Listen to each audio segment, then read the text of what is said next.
Hello guys, स्वागत है आप सभी का इस वीडियो में। आज हम जानेंगे मार्केट की पॉसिबिलिटीज़ क्या है, कल मार्केट कहाँ पे जा सकता है, ये सारी बातें इस वीडियो में हम डिस्कशन करेंगे। यहाँ पे अगर हम देखेंगे एचडीएफसी लाइफ फर्स्ट स्टॉक है। सी, यहाँ पे एक लाइन ड्रॉ करिए। मैं ये सारी ड्राइंग्स हटा देता हूँ। सी, यहाँ पे एचडीएफसी लाइफ में एक सपोर्ट लाइन है, राइट। यहाँ पे सपोर्ट लिया, यहाँ पे सपोर्ट लिया, आपको क्लियरली यहाँ पे दिखाई दे रहा है। हेड एंड शोल्डर पैटर्न भी यहाँ पे हुआ है, जिसका ब्रेकडाउन कल के मार्केट में हुआ था, जिसके बाद डाउन साइड आया, उसके बाद अगेन रिटेस्ट करने के लिए ऊपर आया हुआ है, राइट। तो आपको क्लियरली क्या पता चल रहा है यहाँ से कि ये कंटिन्यू कर सकता है, राइट। डाउन साइड के में कंटिन्यू कर सकता है, क्योंकि आपको तो टेक्निकल एनालिसिस में पता है कि हेड एंड शोल्डर पैटर्न के बाद अगर ये रिटेस्ट के लिए आता है तो यहाँ पे रिजेक्शन होते हैं। यहाँ पे सेलर जो है उनका स्टॉप लॉस इसके ऊपर होता है, तो यहाँ पे अगर डाउन साइड के लिए मूव करता है तो अच्छा खासा डाउन साइड के लिए मूव कर सकता है। तो यहाँ पे आप शॉर्ट कैसे कर सकते हैं, तो आप कल के लिए यहाँ पे एचडीएफसी लाइफ को शॉर्ट साइड के लिए भी देख सकते हैं। यहाँ पे एक ट्रेड लाइन है, यहाँ पे अगर ये ट्रेड लाइन क्रॉस करता है डाउन साइड के लिए, ये अगर ट्रेड लाइन डाउन साइड में ब्रेक करता है विथ अ गुड वॉल्यूम, तो यहाँ पे आप शॉर्ट करके चल सकते हैं। आपका स्टॉप लॉस इसके ऊपर रहेगा। First target 687 and second target will be around 681। 6 and 1-2 point ऊपर नीचे होता है, उसमें कोई प्रॉब्लम नहीं है। लेकिन अगर ये ट्रैप करके ऊपर चला आए, अगर ये पहले हाफ में ही ये ब्रेकडाउन न देते हुए ऊपर ही चला जाए, तो आप यहाँ पे इसके ऊपर बाय भी करके चल सकते हैं। इसका अगर रेजिस्टेंस ब्रेक होता है तो यहाँ पे आप बाय भी करके चल सकते हैं। 702 के ऊपर आपका पहला जो टारगेट रहेगा इसके ऊपर, जो कि रहेगा 710 के आसपास, और दूसरा जो टारगेट रहेगा 715 के आसपास। तो ये सारे लेवल्स को ध्यान में रखिए। मैंने जो आपको लाइन्स यहाँ पे दिखाई दे रही है, तो आप अपने सेटअप के ऊपर ड्रॉ करके रखिए, तो आपको आसानी होगी कल ट्रेड करने में। एचडीएफसी लाइफ को कल के लिए ध्यान में रखिए ट्रेड करने के लिए। नेक्स्ट स्टॉक जो है एचडीएफसी बैंक। एचडीएफसी बैंक एक बुलिश स्टॉक दिखाई दे रहा है आपको। क्लियरली यहाँ पे क्या दिखाई रहा है, ये कप, राइट, और यहाँ पे हैंडल जैसा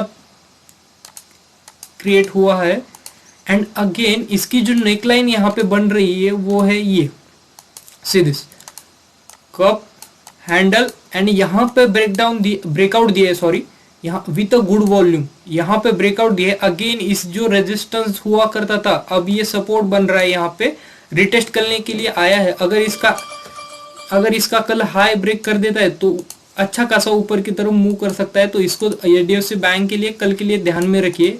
यहाँ पे एक कप एंड हैंडल पैटर्न बना हुआ है, और जिसका इसने ब्रेकआउट दिया है ऊपर की साइड पे, तो यहाँ पे ऊपर की साइड अच्छा खासा मूव हो सकता है। इसका अगर हाई टूटेगा विच इज अराउंड 1508 के ऊपर अगर निकलता है कल के लिए, तो यहाँ पे आप बाय करके चल सकते हैं। आप ऊपर में अच्छे खासे 20 पॉइंट्स यहाँ पे कैच कर सकते। यहाँ पे देखेंगे, यहाँ पे जो लाइन्स है यहाँ पे हम बाद में अगेन ड्रॉ करेंगे। यहाँ पे अगर हम देखेंगे तो यहाँ पे ये जो है लेवल 1244, ये जो था वो सपोर्ट की तरह एक्ट करता था पहले, उसके बाद ये ब्रेकडाउन दिया, अगेन रिटेस्ट के लिए गया, अगेन यहाँ पे रेजिस्टेंस फेस किया। क्यों? क्योंकि ये पहले सपोर्ट की तरह एक्ट करता था, अगेन ऊपर चला गया, रेजिस्टेंस डाउन साइड, अगेन ऊपर जा रहा है। इसको टेस्ट करने के लिए फर्स्ट टाइम टेस्ट हुआ, second time, third time, and this is going to be fourth time. तो अगर इसको कल ब्रेक कर देता है ऊपर की तरफ, तो अच्छा खासा मूव हो सकता है ऊपर की तरफ। अगर ये जो लेवल है 1244-43 के आसपास का अगर ब्रेक कर देता है, तो ऊपर की तरफ अच्छा खासा मूव कर सकता है। आपका जो पहला टारगेट रहेगा 1280 के आसपास, और दूसरा टारगेट जो रहेगा 1300 के आसपास आएगा। एक और चीज आपको यहाँ पे ऑब्जर्व दिख रही होगी, करेंगे तो ऑब्जर्व, सी, यहाँ पे एक और चीज यहाँ पे क्या दिख रही है, रेजिस्टेंस ट्रेड लाइन यहाँ पे आ रही है। आपको क्लियरली क्या दिखाई दे रहा है, मैं आपको बता देता हूँ। यहाँ पे एक पोल एंड फैग जैसा पैटर्न क्रिएट हुआ है, सी, राइट। अगर इसका टारगेट हम जानेंगे, तो इसका टारगेट जो रहता है ऊपर की तरफ, अगर इसको ब्रेक कर देता है यहाँ पे, तो ये इतना जो डिस्टेंस है ऊपर की तरफ टारगेट होता है, जो कि एक दिन में अचीव नहीं हो सकता। तो यहाँ पे छोटे छोटे लेवल्स को आप टारगेट अगर अचीव होता है तो अच्छा खासा प्रॉफिट आप यहाँ पे कमा सकते हैं। तो इसको एसआरटी फाइनेंस को, श्रीराम ट्रांसपोर्ट फाइनेंस को भी ध्यान में रखिए, कल के लिए अच्छा खासा मूव दे सकता है ऊपर की तरफ। मैंने आपको सारे लेवल्स बता दिए, तो उसके अकॉर्डिंगली ट्रेड कीजिए। यहाँ पे रिलायंस अगर देखेंगे, रिलायंस एक बुलिश मोड में आ चुका है, अब मोस्ट अवेटेड है, यहाँ पे ब्रेकआउट इसने दे चुका है। आने वाले दिनों में अच्छा खासा ऊपर की तरफ मूव कर सकता है, क्योंकि यहाँ पे जो ये जो 2-3 महीने का कंसोलिडेशन यहाँ पे फेज था, उसको इसने ब्रेक दिया है। यहाँ पे सपोर्ट जो था, यहाँ पे सपोर्ट लिया है उसने, उसके बाद ये जो रेजिस्टेंस था first, second, third, fourth, fifth and 6th time इसने ब्रेक किया है, 6ठी बार में। अगेन अगर कल ये ऊपर की तरफ इसका हाई अगर ब्रेक करता है, जो कि अराउंड है 2034, 33 का अगर ब्रेक कर देता है, तो ऊपर की तरफ आपका अच्छा खासा मूव दे सकता है, जो कि इसको 2068 के आसपास, 2080 के आसपास लेकर आ सकता है। लेकिन आपको यहाँ पे देखना पड़ेगा ये पहले 15 मिनट में कैसे मूव करता है। अगर ये ब्रेकआउट देता है पहले 15-20 मिनट में, या फिर 10 बजे के आसपास अगर ब्रेकआउट देता है, तो यहाँ पे आप लॉन्ग करके चल सकते हैं। अच्छा खासा प्रॉफिट, यहाँ पे आप पॉइंट्स भी कैच कर सकते हैं, आपको अच्छा खासा प्रॉफिट भी मिल सकता है। इसको कल के लिए ध्यान में रखिए। बाइंग साइड के लिए आप यहाँ पे देखेंगे रिलायंस को। यहाँ पे हम निफ्टी 50 की बात करेंगे। निफ्टी 50 जो है कल एक डाउन साइड के लिए अच्छा खासा मूव आया था, आज ऊपर की तरफ आया।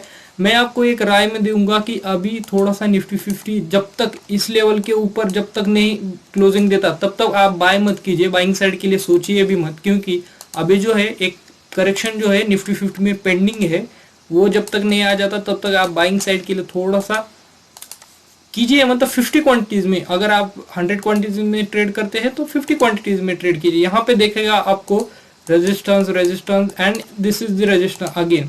तो अगर कल इस रेजिस्टेंस को ऊपर की तरफ ब्रेक कर देता है, विच इज यहाँ पे एक रेजिस्टेंस दिखाई दे रहा है आपको क्लियरली, सी यहाँ पर रेजिस्टेंस, प्राइस एक्शन ऊपर नीचे, ऊपर प्राइस एक्शन बना के नीचे आ रहा था, अभी इसने ऊपर की तरफ एक कंटिन्यूअसली मूव किया है। अगर इसको कल ब्रेक कर देता है तो ऊपर की तरफ आपका पहला टारगेट रहेगा 600 का पहला टारगेट रहेगा, आप वहां भी बुक करके चल सकते हैं। 50 पॉइंट्स यहाँ पे आपको मिल सकते हैं, 50 to 60 पॉइंट्स यहाँ पे। अगर इसके ऊपर अगर निकलता है कल के लिए, एक बुलिश कैंडल बना देता है, तो आप यहाँ पे बाइंग करके चल सकते हैं। 50 to 60 पॉइंट्स यहाँ पे निफ्टी 50 में आप कैच करके चल सकते हैं। अगर शॉर्टिंग साइड के लिए आपको अगर निफ्टी 50 देखना है, जो कि अच्छी खासी बात है, क्योंकि अभी निफ्टी को शॉर्ट एग्रेसिवली अच्छा खासा कर सकते हैं। क्यों? सी दिस, निफ्टी 50 कंटिन्यूअसली ऊपर ऊपर ऊपर ऊपर जा रहा है। अभी थोड़ा सा एक रिट्रेसमेंट आ सकता है, उसके बाद अगेन ये ब्रेक कर सकता है, लेकिन डायरेक्टली इसको अगर ऊपर क्यों नहीं जा सकता, क्योंकि आपको एक पॉइंट बता देता हूँ, जो यहाँ पे बाय करके चल रहे हैं, उनको कुछ तो प्रॉफिट मिल रहा है यहाँ पे। तो वो क्या देखेंगे, यहाँ पे रेजिस्टेंस है, यहाँ पे थोड़ी सी नेगेटिव कैंडल बन गई तो निकलने की कोशिश करेंगे, तो यहाँ पे सेलिंग प्रेशर आ सकता है, जो कि इसको डाउन साइड के लिए अच्छा खासा मूव कर सकता है। तो इसका अगर नीचे की साइड अगर ब्रेक करता है ये रेजिस्टेंस ट्रेड लाइन, अगर इसको डाउन साइड के लिए ब्रेक कर देता है, तो आपका पहला जो टारगेट रहेगा ये 450 के आसपास पहला टारगेट रहेगा, और दूसरा जो टारगेट रहेगा 400 के आसपास दूसरा टारगेट। मैं थोड़ा सा साइडवेज के लिए प्लान कर रहा हूँ, निफ्टी 50 थोड़ा सा साइडवेज होके फिर एक ब्रेकडाउन दे दे, तो अच्छा खासा डाउन साइड के लिए एग्रेसिवली शॉर्ट करके अच्छा खासा प्रॉफिट हम कमा सकते हैं निफ्टी 50 के लिए। अभी थोड़ा सा छोटे छोटे टारगेट्स रखिए निफ्टी 50 में। जब ये लेवल क्रॉस करेगा ये 247 के आसपास का, तो आप हाईली बड़े बड़े टारगेट्स यहाँ पे डाउन साइड के लिए नीचे के लिए प्लान करके चल सकते हैं। लेकिन अभी थोड़ा सा छोटे छोटे टारगेट्स के लिए आप निफ्टी 50 के लिए प्लान करिए। लेवल्स आपको मैंने बता दिए, अगर 540 के ऊपर निकलता है तो आप बाय करके चल सकते हैं देख के, और 600 आपका टारगेट रहेगा बाइंग साइड के लिए। अगर ये ट्रेड लाइन को ब्रेक कर देता है तो आप यहाँ पे शॉर्ट करके चल सकते हैं। आपका पहला टारगेट रहेगा 450, सेकंड टारगेट रहेगा 400।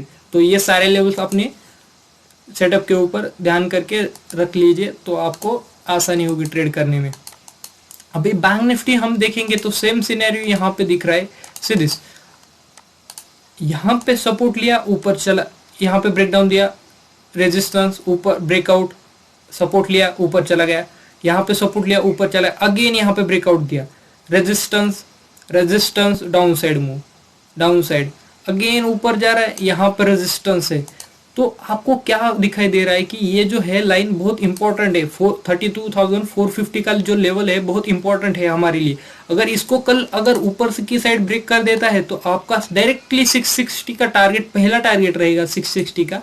और अगर इसके ऊपर निकलता है तो अगेन 100 to 200 पॉइंट्स ऊपर की तरफ मूव कर सकता है। लेकिन आप हाफ क्वांटिटी में बाइंग साइड के लिए सोचेंगे, सेल करना है तो हम 100 क्वांटिटीज में सेल करेंगे। एंड अगेन यहाँ पे क्लियरली सेम चीज यहाँ पे दिख रही है कि एक ट्रेड लाइन यहाँ से जा रही है। अगर सपोर्ट मतलब रेजिस्टेंस अगर ब्रेक नहीं कर पाता और डाउन साइड के लिए मूव कर देता है, अगर इस ट्रेड लाइन को, सपोर्ट ट्रेड लाइन को जो सपोर्ट दे रही है, इसको अगर ब्रेक कर देता है तो ये डाउन साइड के लिए भी आ सकता है। यहाँ पे छोटा सा ब्रेकआउट आया हुआ है, यहाँ पे रेजिस्टेंस था जो कि अब सपोर्ट की तरह एक्ट कर सकता है। ये फर्स्ट टारगेट रहेगा और आपका जो सेकंड टारगेट रहेगा ये रहेगा। अगर इसको भी अगर ब्रेक कर देता है तो आप अगेन क्वांटिटीज यहाँ पे ऐड करके चल सकते हैं। ये टारगेट रहेगा आपका अगेन यहाँ पे। आपके शॉर्टिंग साइड के लिए कब टारगेट होंगे 1 2 3।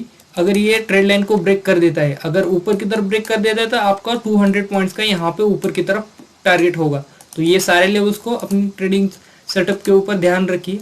इंपॉर्टेंट बात बताता हूँ कि अगर आप हमारे टेलीग्राम के चैनल के साथ जुड़ना चाहते हैं, डिस्क्रिप्शन में सारी डिटेल्स यहाँ पे प्रोवाइड किए, तो हमसे कांटेक्ट करने के बाद हमारे चैनल में जुड़ सकते हैं। वीडियो देखने के लिए धन्यवाद। Will see you in the next video. Thank you and हाँ, हैप्पी इन्वेस्टिंग।